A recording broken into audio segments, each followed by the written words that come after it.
한국에서 치앙마이로 들어오시기 전에 콘도를 미리 계약하고 들어오시려고 하시는 분들과 은퇴 이주 등을 계획하시는 분들 중에서 치앙마이에서 살아본 적이 없는 분들의 경우는 치앙마이에서 콘도나 집을 임대하시면서 궁금해 하시는 것들이 많습니다. 특히나 부인과 자녀를 유학 보내는 남편들의 경우 같이 들어와서 확인해 줄 수는 없고, 한국에서 부인과 자녀가 치앙마이에 도착해서 혹시라도 힘든 일이 있을까봐 가능하면 모든 것을 미리 확인하려고 노력들을 하십니다. 그리고 60, 70대 어르신들의 경우도 은퇴 이주나 장기 거주를 위해서 치앙마이 정보들을 알아보시려고 하는데 인터넷에서는 정확한 정보들을 찾아보기가 어렵습니다. 그리고 있더라도 단편적인 정보들만을 접하시게 되다 보면 현재 치앙마이의 실상과는 다른 정보들을 얻게 돼서 낭패를 보시는 경우가 종종 발생하곤 합니다. 그래서 그런 분들을 위해서 설명을 드리고 실제 임대로 나온 콘도 동영상과 함께 좀 더 자세한 설명을 드리려고 합니다. 그럼 이제부터 치앙마이 콘도 주택 임대 시 확인하실 내용과 콘도에 살게 되면 물어보시는 것들에 대한 정보에 대해서 설명을 드려보도록 하겠습니다. 우선 콘도 소개 동영상을 보실 때 일시 정지나 스킵하시면서 확인하시면 좋습니다. 기본 가격이나 넓이, 방 개수, 임대료, 층수 등에 대한 설명은 동영상 상단과 하단에 표시가 되어 있습니다. 지금 보고 계시는 콘도는 D콘도 B입니다. 코드 번호는 132번이고요. 넓이는 60스퀘어미터, 한국 평수로는 18.2평입니다. 방 2개, 화장실 2개, 에어컨 3개, 그리고 풀퍼니처입니다. 월세는 17,000바트입니다. 코로나 이전에는 23,000에서 25,000, 28,000 이랬었거든요. 지금 이제 코로나 때문에 임대가 너무 안 돼서 현재는 17,000바트로 임대가 나와 있습니다. 콘도 동영상들을 보시면서 체크해 보실 부분들에 대해서 설명을 해드리겠습니다.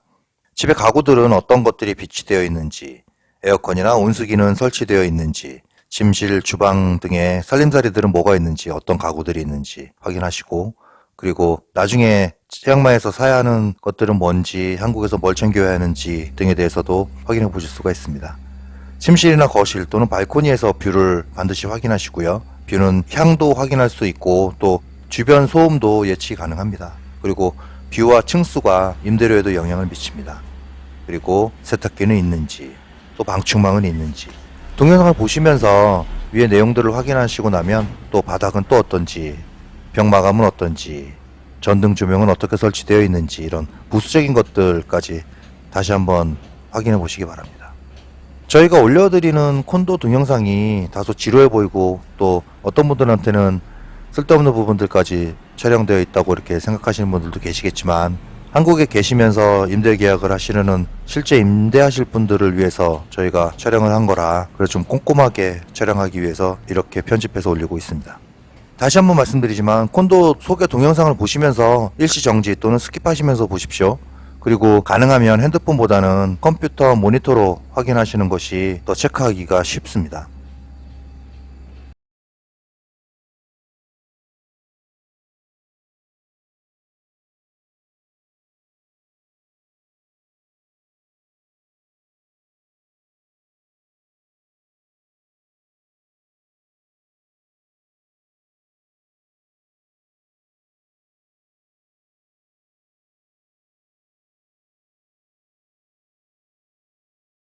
이렇게 콘도 동영상을 보여드리고 나면 또 공통적으로 물어보시는 것들이 있습니다. 그런 것들에 대해서 설명드려 보겠습니다. 관리비 같은 경우는 거의 대부분 콘도는 임대료에 관리비가 포함되어 있습니다. 그리고 주택의 경우는 임대료와 관리비가 별도인 경우가 종종 있거든요. 그래서 보통 이제 관리비에 대해서는 사전에 임대료에 관리비가 포함인지 아니면 불포함인지를 꼭 확인하시기 바랍니다. 전기요금은 콘도나 주택이나 미터기로 요금이 부과가 되고요. 1유닛당 보통 4.5바트 전후로 적용이 됩니다. 우편함에 보시면 그때 되면 고지서가 나옵니다. 그리고 전기요금 납부는 전기공사에 가셔서 내셔도 되지만 기한 아니면 가까운 세븐에서 내시면 됩니다. 그럼 전기요금은 얼마나 나오나요? 또 이렇게 물으시거든요.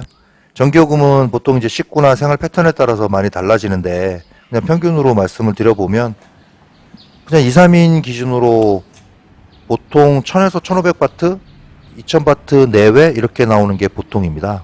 콘도에서 혼자 사시는 분들 같은 경우에 전기요금이 300바트밖에 안 나왔다고 말씀하시는 분들도 계시거든요. 간혹가다 그런 분들 계시는데 그런 분들은 집에 거의 안 계시고 그다음에 에어컨을 거의 안 트시는 경우들이 종종 이제 이런 분들이 있습니다. 그리고 통장에서 자동 납부할 수 없냐고 물어보시는데 지로 신청해서 내실 수는 있는데요. 콘도를 구매하시는 경우가 아니면 굳이 지로 신청은 하실 필요가 없습니다. 나중에 신청하고 해지하고 하는 절차들도 좀 복잡하고요. 그리고 콘도를 구매하시는 분들 같은 경우는 무조건 정기 수도요금을 자동 납부될 수 있게끔 하시게 저희는 권유드리고 또 그렇게 신청을 도와드립니다. 임대하시는 경우는 정기 수도요금 관련해서 지로 신청은 저희가 도와드리지 않습니다. 수도요금도 뭐 대략 뭐 한 200바트, 400바트 정도 콘도는, 그리고 주택은 400에서 600바트 정도가 나오는 것으로 알고 있습니다. 요금 적용은 뭐 콘도마다 좀 다른데 보통 콘도 같은 경우는 대략 1유닛당 35바트 정도고요. 주택 같은 경우는 1유닛당 14, 15바트 정도가 부과가 됩니다. 콘도의 경우는 대부분 관리실에서 고지서를 발급하고 관리실에 내면 되고요. 주택의 경우는 고지서가 나오니까 세분에서 내시면 됩니다.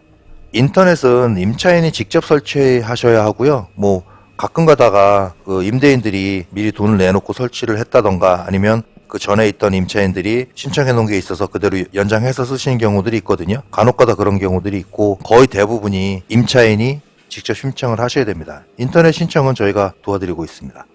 인터넷은 뭐 회사들마다 가격과 프로모션들이 다 다릅니다. 뭐 이것도 저희가 조사를 해놨는데 워낙 복잡해서 설명드리기가 좀 애매합니다. 보통 주택이나 콘도의 경우에 위치에 따라서 설치가 가능한 인터넷 회사가 있고 설치가 안 되는 회사가 있습니다. 그리고 가능한 회사가 어딘지 확인하시고 그리고 신청을 하게 됩니다.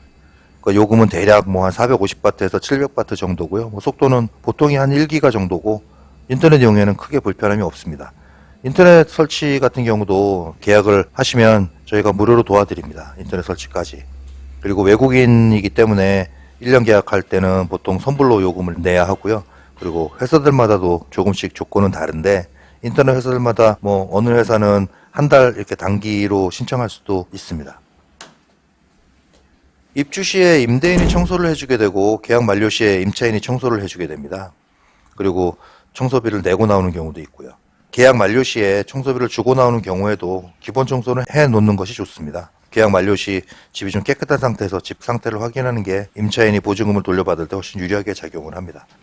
치앙마이에서는 분리수거가 법적으로 강제가 없기 때문에 뭐 음식 쓰레기나 뭐 재활용 이렇게 구별하실 필요가 없습니다. 그냥 검은 봉투에 일반 쓰레기, 음식 쓰레기, 뭐 재활용 이렇게 다 같이 한꺼번에 버리셔도 됩니다. 반드시 검은색 봉투여야 되는데 슈퍼나 세븐 등에서 어디서건 쉽게 구매하실 수도 있고 가격도 저렴합니다. 저 같은 경우는 음식 쓰레기는 일반 쓰레기와 함께 뭐 쓰레기 봉투에 담아서 버리는데 종이, 물병, 플라스틱류들은 별도로 구분해서 담아뒀다가 분리수거합니다. 여러분들께서도 태국에서 치앙마이에서 쓰레기 버리실 때 음식물 쓰레기 제외하고는 재활용되는 것들은 그냥 한국에서처럼 분리수거해서 버리시면 어떨까요? 어차피 한국인들은 몸에 많이 배어 있으니까요, 그죠? 그리고 콘도는 대부분 각 층마다 쓰레기 버리는 곳들이 엘리베이터나 뭐 계단 부분에 설치가 되어져 있고요. 그리고 분리수거하는 곳도 같이 있으니까 내놓으시면 됩니다. 그리고 주택의 경우는 그 대문 옆에 그 쓰레기 배출구가 별도로 있습니다. 임대 계약 만료하고 임대 보증금을 못 돌려받는다고 하던데 돌려받을 수 있나요? 이런 질문을 상당히 많이 받거든요. 답부터 말씀드리면 저희가 2008년부터 임대 계약을 해드리면서 지금까지 계약 기간을 채우고 집에 하자가 없는 분들이 보증금을 못 돌려받는 경우는 단 한 건도 없었습니다. 이 부분은 보증금 환급에 대한 부분들 같은 경우는 이제 치앙마이에서 너무 잘못된 정보들이 많이 돌고 개인적으로 뭐 아르바이트 하듯이 소개하고 커미션 받으시는 분들이 그 만들어내는 실수들이 많습니다. 그리고 직접 임대 계약을 하시는 분들의 경우도 언어 소통의 문제 또는 뭐 절차 없이 일방적으로 통보하는 식으로 해서 문제가 발생하는 경우들이 많습니다. 이 부분은 좀 설명이 길어지기 때문에 저희가 실제 사례를 중심으로 20분 정도 분량으로 지금 편집을 하고 있는데 편집이 완료되면 업로드해서 고지해 드리도록 하겠습니다. 그리고 뭐 방법은 어떠냐, 치앙마이는 안전하냐, 경비는 어떠냐, 도둑이냐 이런 질문들을 하시는데 콘도들 같은 경우는 거의 모든 콘도 입구마다 경비가 있고 콘도에서 입출입을 하려면 키카드가 있어야 하고 층마다 복도마다 CC카메라가 설치되어 있습니다. 주택의 경우도 뭐 주택 단지 초입에 경비를 서고 있고 대부분 외부 방문자들이 오는 경우에 신분증 확인하고 또 어느 집에 방문하는지 다 확인하고 집주인에게 방문 스탬프 받아오라고 종이를 주곤 합니다. 그러니까 크게 걱정하지 않으셔도 됩니다. 그리고 한국인들이 대부분 들어가는 집들은 뭐 치안이나 경비 이런 거 다 안전합니다. 하지만 치앙마이 뉴스를 보면 뭐 간혹 소매치기나 뭐 사건 사고들이 있긴 하지만 뭐 그렇게 걱정할 수준은 아닙니다. 치앙마이 치안은 꽤나 안전한 편입니다.